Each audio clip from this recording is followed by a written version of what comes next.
You've spent years building up one of the largest fighting forces in history, and you have millions of men deployed across the globe. Now you've won the war, and it's time to bring them home. But how? If only there was some sort of magic carpet that could get the job done.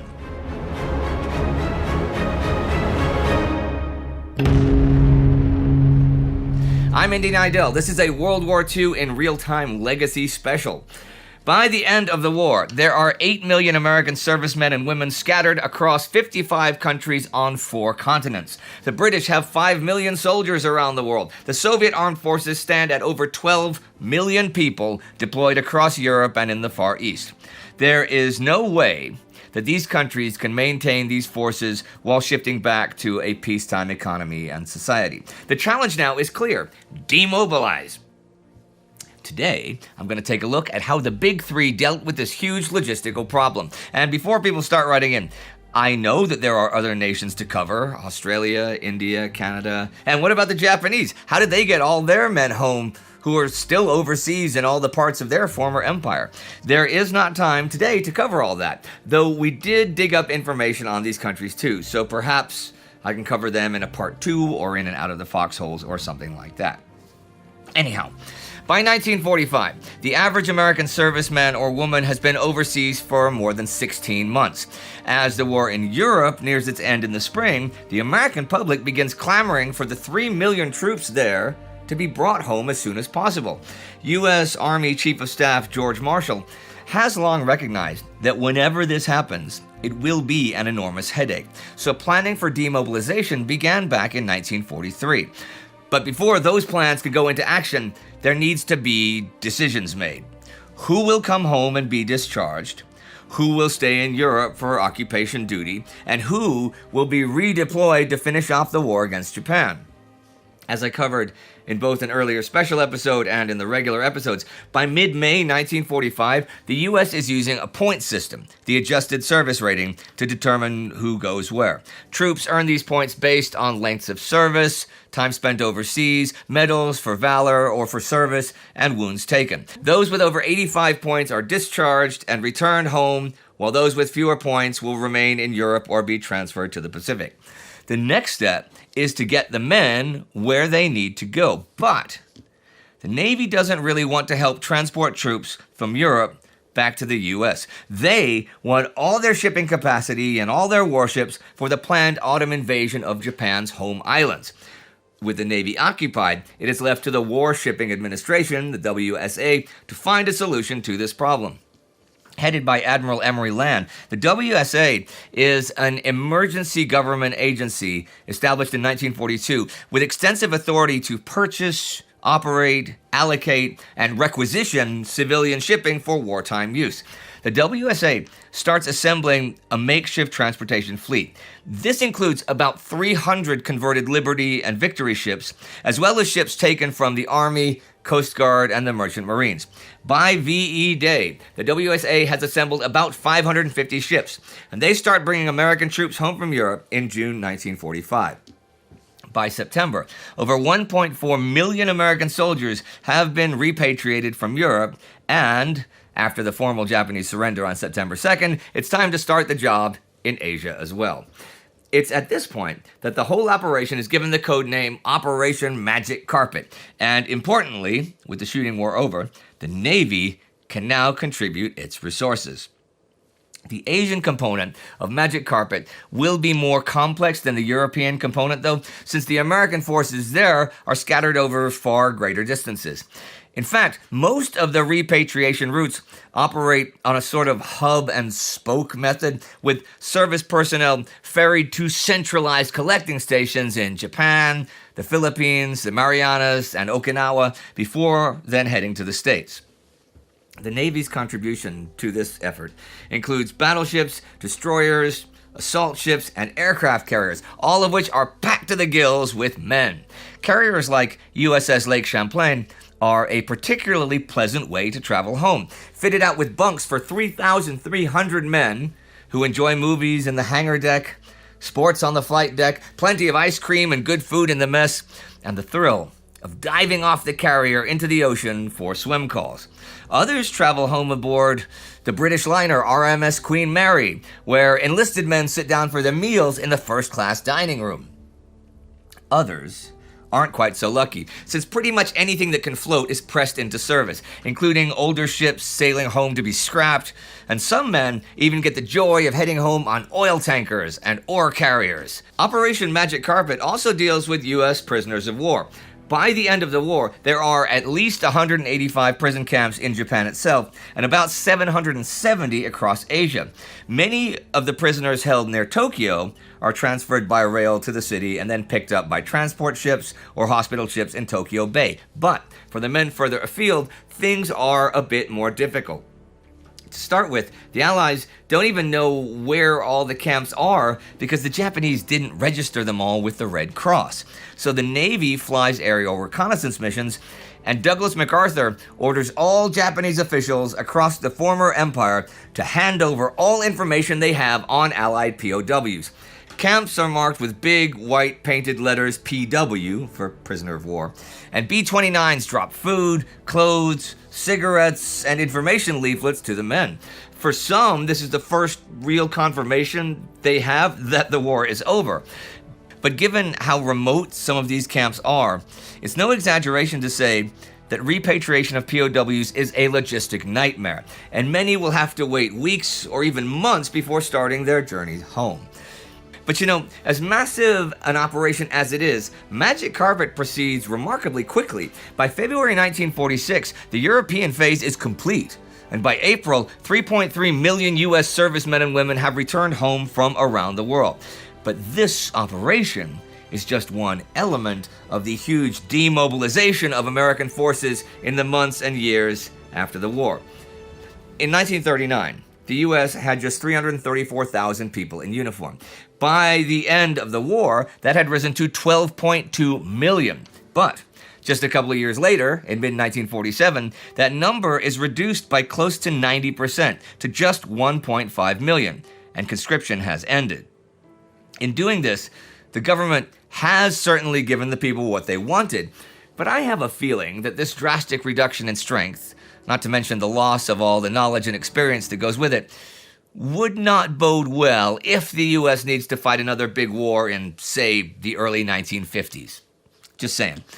The British are also quick to start bringing home their boys. Here, there is an interesting political dynamic that plays out, and we start to see the first murmurs of dissatisfaction towards the new Labour government.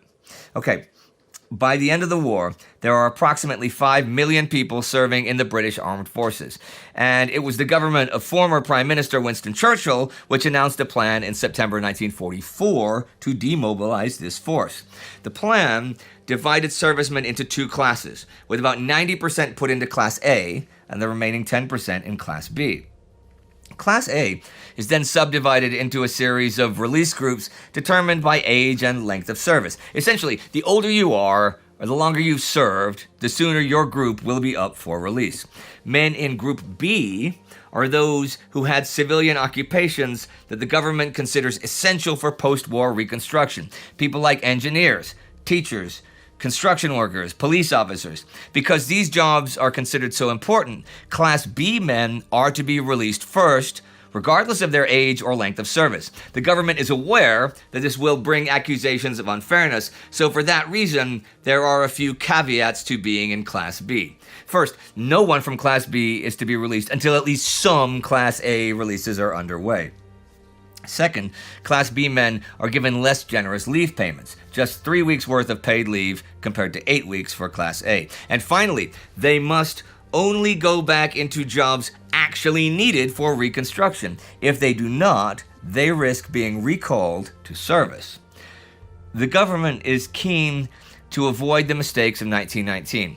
As the Army demobilized then after the Great War, the plan prioritized men who had been able to secure promises of work from their pre-war civilian employers. Now, this made some sense economically, but it caused outrage among those pushed to the back of the line, who were often the very men who had volunteered for service right at the start in 1914. This time around, The initial reception from the troops is very positive. The 1944 system treats officers and soldiers the same, is less open to exploitation, and the classification by age and length of service is simple enough that anyone can easily do the necessary calculations on the back of an envelope and work out where he stands. On May 12th, shortly after the German surrender, British Minister of Labour and National Service Ernest Bevin rises in the House of Commons to announce the first set of troops will be released on D-Day. That's D for Demobilization Day. He's not suggesting they time travel back in time.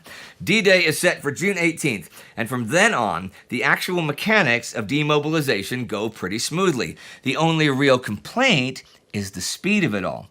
In the first 2 months, 200,000 men are released, which is just 3,000 a day, or fewer than 1 in 20 servicemen. Of course, the main reason for this is that the war in Asia is still going on. The British, like all the other Allied powers, are expecting a war against Japan, including an invasion of the home islands, that could carry on well into 1946 or even beyond.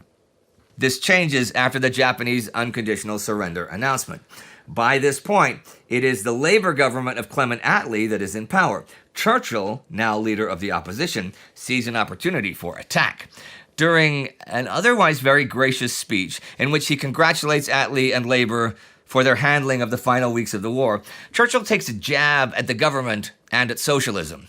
There ought not to be a long, dragged-out period of many months when hundreds of thousands of servicemen and women are kept waiting about under discipline, doing useless tasks at the public expense, and other tens of thousands, more highly paid, finding them sterile work to do. What we desire is freedom. What we need is abundance. The public expresses similar sentiments in letters to their members of parliament, but the government doesn't really step things up all that much, announcing that just 250,000 additional people will be released on top of the 750,000 already set to be discharged by the end of the year. For many servicemen who were conscripted back in 1939, this means a seventh Christmas in uniform and a betrayal by the Labour government, whom they had overwhelmingly voted for in the 1945 election, as one sailor recalls. A shock greater than the news of the atomic bomb hit our mess deck when we heard on the radio that we have months and perhaps years more of this soul-destroying service life. Things are made even worse when it is announced that 1.5 million civilian armaments workers will be released from their war work. Rightly or wrongly, the servicemen see these men as having dodged military service, stayed at home in relative safety, and pocketed tidy paychecks. And now, these guys will have first dibs at the best peacetime jobs too. In the end, the government does speed up the rate of demobilization, and by the end of 1945, 1.5 million service personnel have been released. Demobilization is completed by December 1946, at which point 4.25 million people have been released from service, leaving just 750,000 people in the British Armed Forces. For the Soviets, the return to civilian life will be more difficult than for their Western counterparts. By the end of the war in Europe, the Soviet armed forces, that's the Red Army, Air Force, and Navy, have about 11.3 million people. The vast majority of these are in the Red Army, just under 10 million. The Supreme Soviet announces the start of demobilization on June 23, 1945. They start by demobilizing those soldiers born between 1893 and 1905, those with over 7 years service, and those who have received more serious wounds. Women without specialized roles are also discharged. Of course, some men are to stay in Germany and Central Europe for occupation duty, and others are loaded onto trains and transferred over to the Far East for the war against Japan. By August 9, 1945, when the Soviets invade Manchuria, there are more than 2 million of them in the Far East. Those who are demobilized are given a suit, a sweatshirt, underwear, shoes, and slippers, along with some basic foods. They also receive payments according to rank and length of service. They also carry home or send home various items they have stolen, traded, or been given while serving abroad. Then they board the trains for home. When they arrive at one of the larger towns in their region, the atmosphere is one of joy. There are welcoming ceremonies, reunions with wives, children, and parents, and the chance to spend a few nights in a nice hotel before returning home. For many, things quickly then take a turn for the worse. The majority of Red Army soldiers are conscripted peasants. So, after transiting through these large towns, hundreds of thousands of men head for their homes in the Soviet countryside. In many cases, the conditions they find there are shocking, especially after they've experienced the relative luxury of occupation duty in the towns and cities in Germany, Austria, Czechoslovakia, or Hungary. Many of their homes were battlegrounds and have been left absolutely shattered by the war. The farmland is blackened and barren, with hardly any men or horses to work the land anyway. Bridges and roads have been destroyed. The husks of burnt-out tanks and vehicles litter the roads that are left. And let us not forget all the unexploded shells and landmines. And with so much of the land wrecked, there is an acute housing shortage too. If he's lucky, a soldier's wife and children may be living in a one-room hovel. If he's unlucky, the family may be living in an earthen dugout. The lives of these returning peasants will only become tougher in 1946, when the Soviet Union is hit by a famine that claims as many as 2 million lives. Meanwhile, the demobilization continues, though its scale isn't quite as drastic as that of the United States. There's no 90% reduction here. Still, by 1948, the Soviet armed forces are down to around 2.9 million people. And with that, the great armies that were raised for this war have been consigned to history. Tens of millions of men and women sent from their homes and dispatched across the planet to fight in the greatest conflict in human history. But now, there are tens of millions of people sent home to try and build a better world, which hopefully avoids the pitfalls of the recent past. It will be tough. I mean, there's that famine in the Soviet Union. Britain has a massive debt to deal with and an empire straining for independence. And although the United States looks to be the big winner of the war, that victory comes with new demands and new commitments in Europe and Asia. Let's hope that they and their leaders are up to the tasks ahead to build a lasting peace. And if somehow they are not, and there are conflicts in future, we at Time Ghost will be right here to cover them. That is for sure. If you'd like to know more about how some of these men and women ended up in uniform in the first place, you can click here for a video we did on the conscripts and conscientious objectors of World War II. And to get ever more content like this, join the Time Ghost Army at timeghost.tv or patreon.com, because that is what keeps the lights on. See you next time.